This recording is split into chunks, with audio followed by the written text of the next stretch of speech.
Shear and moment diagrams are going to work very similar to how the axial and torsion graphical method diagrams were created. There's going to be one difference, and that is moment diagrams are also reliant on shear diagrams and not completely independent like axial diagrams and torsion diagrams were. Some rules to follow for shear and moment diagrams are: the change in the shear diagram between 2 points is equal to the area under the load diagram between those same 2 points.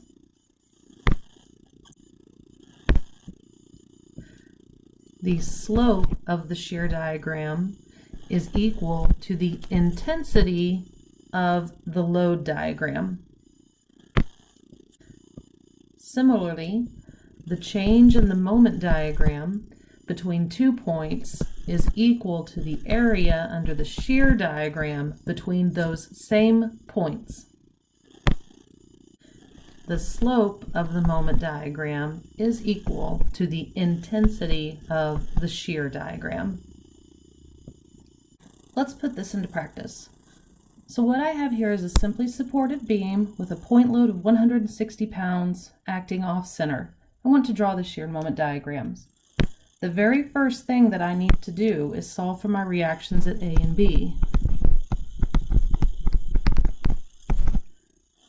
You will find that AX is equal to 0, that AY is equal to 68.57, and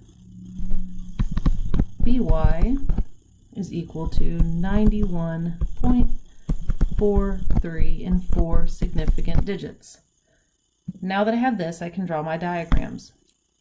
I need to draw a line at the beginning, I need to draw a line at the end, and then I need to draw a line at every load change. So I'm going to put one right under here under the 160 pounds. I'm going to draw a line up here for shear, positive and negative, and my shear is going to be in pounds. Starting at 0, I have an applied point force of 68.57 pounds due to the reaction at A. So I'm going to jump up 68.6 because 3 significant digits is plenty on my diagram. Okay, and then I have no change. Okay, because the change in shear is equal to the area under the load diagram. Okay, I have no area up here, so there is no change. I do run across a 160 pound point force, so I'm going to drop 160 pounds from where I started at 68.6. So that's going to get me down here to 91.4. And then I have no load, so I have no change, so that stays constant. I have my applied force, which gets me back up here to 0, which is good because I want to be in equilibrium. If you followed along with the axial force diagram and torsion diagram, then you will recall that the key point for drawing those diagrams is that you act in the opposite direction than the load. And here I am drawing the shear diagram following the direction of the load. Well, that's because if you recall, if I were to draw a section with positive sign convention to the left, my shear would be down, my normal would be in tension, and my moment would have compression in the top fibers. Positive shear is acting down. So if I want to act opposite of a positive load acting up, then I would be acting up on my shear diagram. So shear is weird.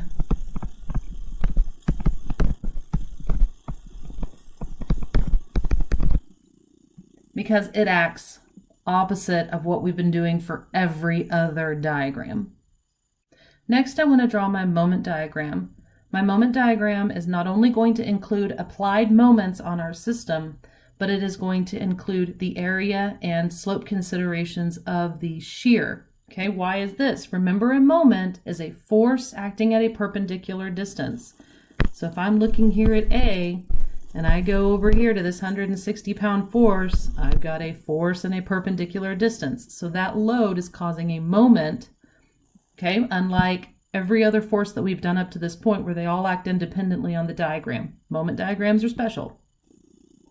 Looking over my system, I do not have any applied moments, so my moment diagram is going to be drawn purely based on the shear diagram. My moment diagram is going to be in units of pound-feet, and I'm going to start at 0. Okay, change in moment is equal to area under the shear. So if I look here, I have this rectangular area here that is equal to 68.6 times 8 feet. So my moment is going to change 549 pound-feet. I have a positive area, and the slope of my moment diagram equals the intensity of the shear. So if I have a positive constant shear, that means my slope for my moment diagram is going to be positive and constant. So we are going to increase 549 pound-feet at a constant slope. Okay, I know it's a positive slope because this is counterclockwise, and counterclockwise is positive. Okay, that takes care of my first area. My second area is another little rectangle here that is going to be 91.4 pounds acting over 6 feet. And we find this area is equal to 549 pound-feet as well. This time, though, it is a negative constant area. So that means that my moment is going to change in a negative constant slope, 549 pound-feet. So that's going to get me back down to 0. Yay! And a negative constant slope. Again, we know it's negative because it is acting clockwise from the horizontal. In this example, we have a pin at A, a roller at B, a distributed load over the first 8 feet of the system, and an applied moment of 150 pound-feet at B. Find the shear and moment diagrams. Again, starting with the reactions first, we find that AX is equal to 0, AY is equal to 333.75 pounds acting up, and BY is equal to 26¼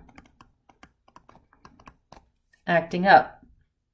Now that we have that, we can begin our shear diagram.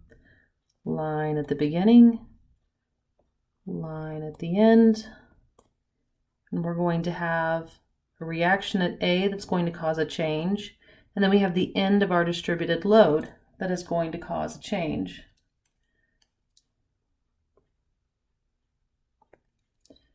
Shear, positive and negative.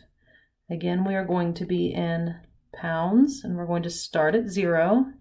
Okay, this time I do not have an applied load for starting. I have a distributed load, which means that my shear is going to gradually increase as we increase the distance the load is acting over. But I also have to recall that I have this pin at A that is applied load. So my first area I'm going to find is this distributed load up to pin A. So that is going to be 45 times 3, and that area is equal to 135 pounds. It is pointing down, so that is a negative constant slope. So I'm going to drop down here 135 at a negative constant slope. And then I have my applied reaction AY, 333.75. So that is going to jump me up instantly to 199-ish pounds. Okay, and that's an instant jump.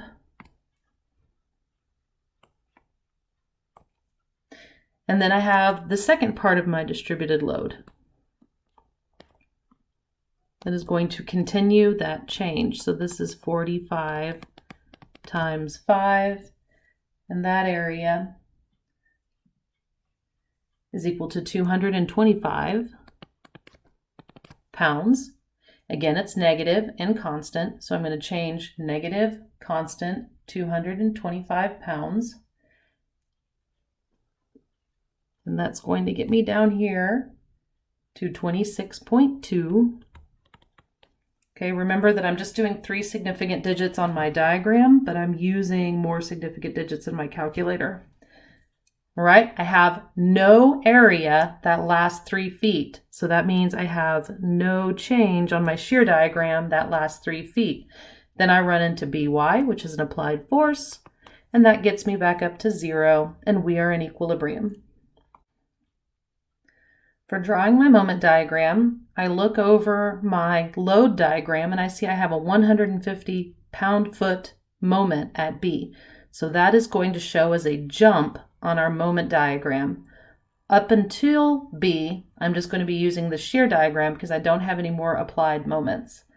So coming down here to my shear and moment diagrams, my first area is this triangle area, and the area of a triangle is 1/2 base times height, and that gives me a change in moment of negative 202 pound-feet. So I'm going to go from 0 to negative 202 pound-feet.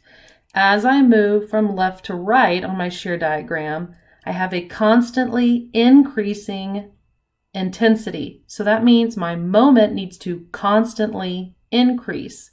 So what we're actually going to get here is a curved, and it's going to be a 2nd degree curve, moment diagram. In this next section, we go from a positive area to a negative area. So we need to figure out at what distance we change from that positive area to the negative area. I think the easiest way to do this is with similar triangles.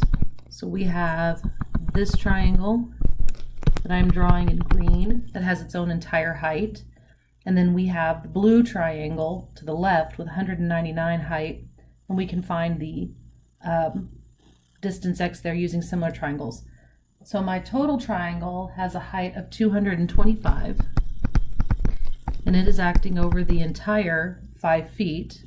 My blue triangle has a height of 198.75 with all those significant digits that were in my calculator earlier. And we're going to call this distance x that it's acting over. And when we solve for x, we find that it is at a distance of 4.41 6-repeat feet. So now that I have that distance x, I can find the area under my triangle, which is going to be 1/2 base times height, and this area is equal to 439 pound-feet. It is a positive area, so it is that is decreasing. So I need to move in a positive decreasing slope direction on my moment diagram. Positive decreasing. So we're going to be a curve again. It's going to get us up here, moving in a positive direction that is decreasing at a 2nd degree curve. And where I go to cross the line is 236 when I start at 202 and move 439. Again, this is rounding. I have more decimals in my calculator.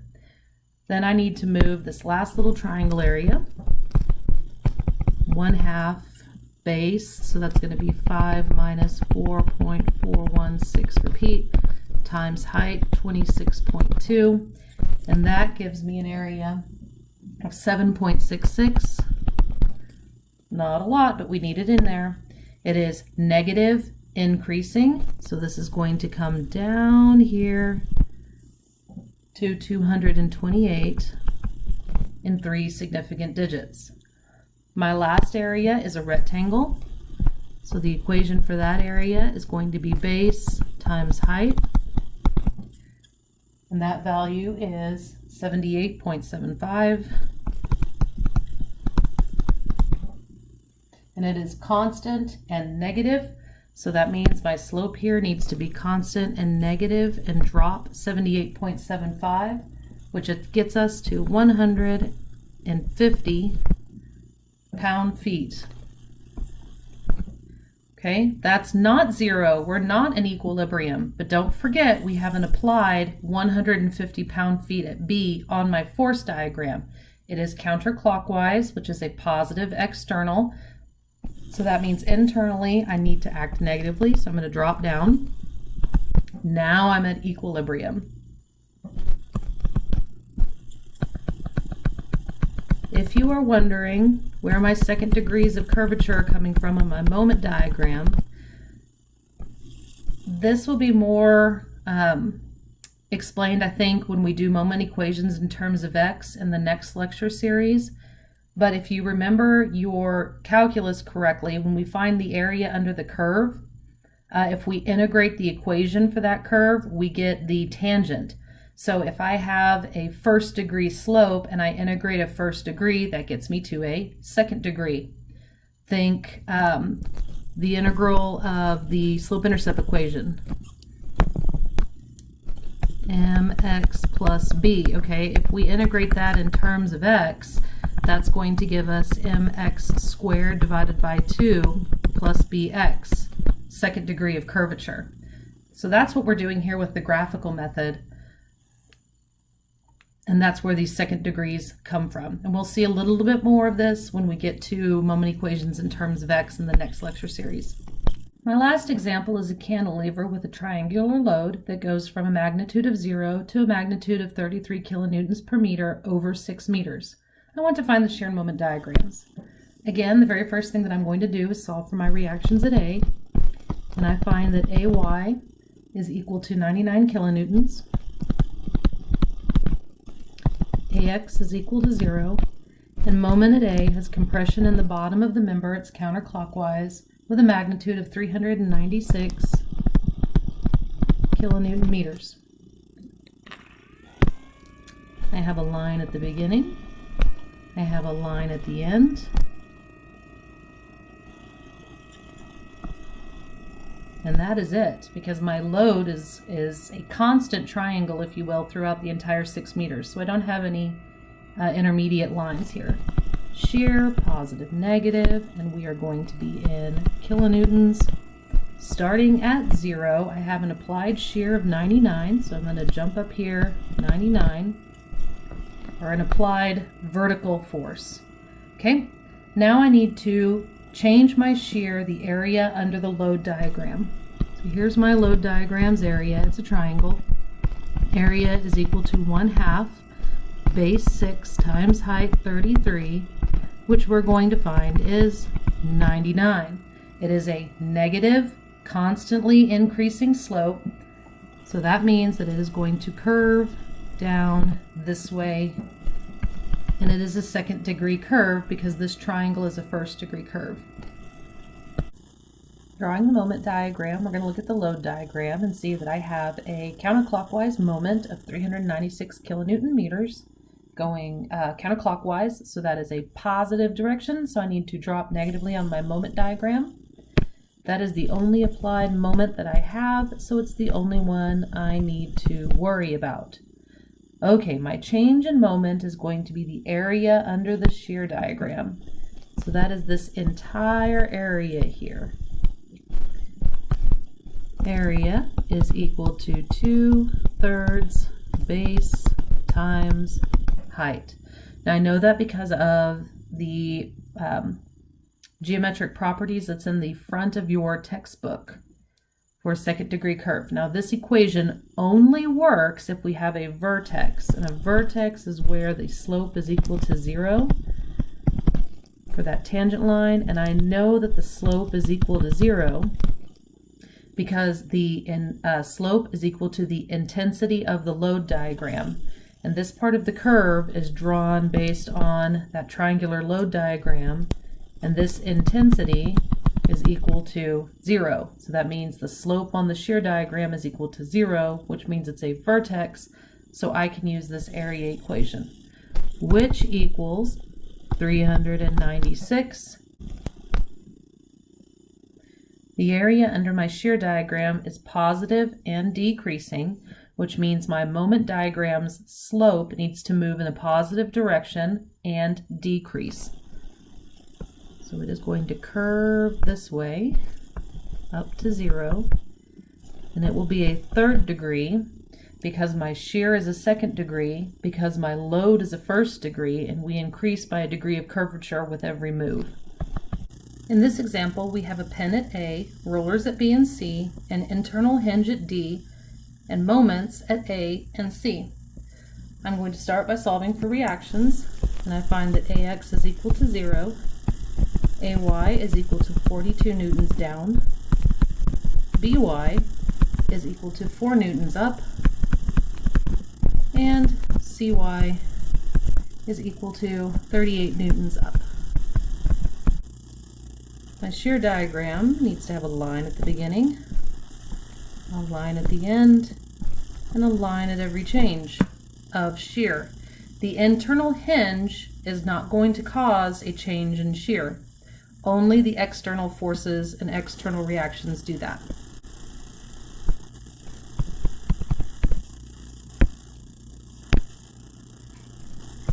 My shear diagram will be in newtons. I have an applied force at A, so that'll be 42 newtons down. And then I don't have any load that would change my shear. And then I have an applied force that'll move me up 4 to 38. No change. And then an applied force that'll get us back to 0. For my moment diagram, I need to see that I have here a applied moment at A and an applied moment at C. So both of those need to show as jumps on my diagram. So 240 is acting clockwise, that's a negative external moment. So internally I need to jump 240. So we're going to come up here, 240. And then I'm going to change the area under the shear diagram. This area is equal to 42 times 3, which is going to be 126. And that is a negative constant area, so I'm going to drop constantly 126, so that'll get me down to 114. Then I have my next area, which is 38 times 6, which is equal to 228. It is negative and constant, so I'm going to drop down 128 to negative 114.